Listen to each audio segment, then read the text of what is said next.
సొంత ఇల్లు అనేది ప్రతి మధ్యతరగతి కుటుంబం కల. ఈ కలను తన పొదుపులతో పాటు హోమ్ లోన్ తీసుకుని నెరవేర్చుకుంటూ ఉంటారు.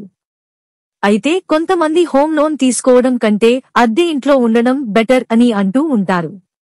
ఈ నేపథ్యంలో ఇన్కమ్ ట్యాక్స్ ను సేవ్ చేసుకోవడానికి అద్దె ఇంట్లో ఉండాలా, సొంతిల్లు కొనుగోలు చేయాలా వంటి విషయాలను తెలుసుకుందాం. ఇల్లు అద్దెకు తీసుకోవడం లేదా కొనడం ఎక్కువ ప్రయోజనకరంగా ఉంటుందా అనే అనుమానం సగటు మధ్యతరగతి మనిషికి ఉంటుంది. ఇల్లు కేవలం భౌతిక స్థలం కంటే ఎక్కువను సూచిస్తుంది.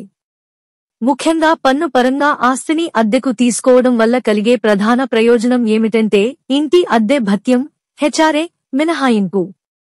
స్వయం ఉపాధి పొందుతున్న వ్యక్తులు లేదా కన్సల్టెంట్ల వంటి జీతంలో హెచ్ఆర్ఏ లేని వారికి సాంప్రదాయ పన్ను వ్యవస్థ కింద వారి మొత్తం పన్ను పరిధిలోకి వచ్చే ఆదాయం నుండి నెలకు రూ.5,000 వరకు తగ్గింపును క్లెయిమ్ చేసే అవకాశం ఉంది. అయితే కొత్త పన్ను విధానాన్ని ఎంచుకునే వారికి ఈ మినహాయింపు వర్తించదు. అద్దె జీతంలో 10% కంటే తక్కువగా ఉన్నప్పుడు ప్రాథమిక జీతం డిఏ.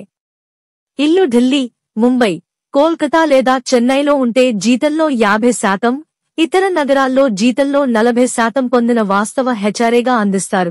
మీరు ఇల్లు కొనడానికి తనఖా తీసుకున్నప్పుడు నెలవారీ చెల్లింపు ఈఎంఐ సాధారణంగా 2 భాగాలను కలిగి ఉంటుంది.